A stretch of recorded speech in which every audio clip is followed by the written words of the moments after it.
This video, I'm going to show you how you can restore archived space in ClickUp. If you find this video helpful, I'll kindly request that you support me by liking the video and also by subscribing to this channel. Alright, so if you have any of your space archived, then the first thing you need to do is to go over to this space and then click on these three dots. From this, go ahead and toggle on Show Archived. So if you toggle this on, now this will expose all archived spaces, and as you can see, I have this report space archived.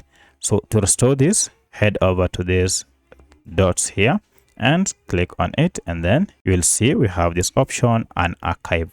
If you click on it, now this will restore the space, and now it is here with all the reports and the tasks that are under each. So that's how you can unarchive or restore archived spaces in ClickUp. If you have any other question, kindly let me know in the comment section. Otherwise, thanks for watching and let's meet in the next video.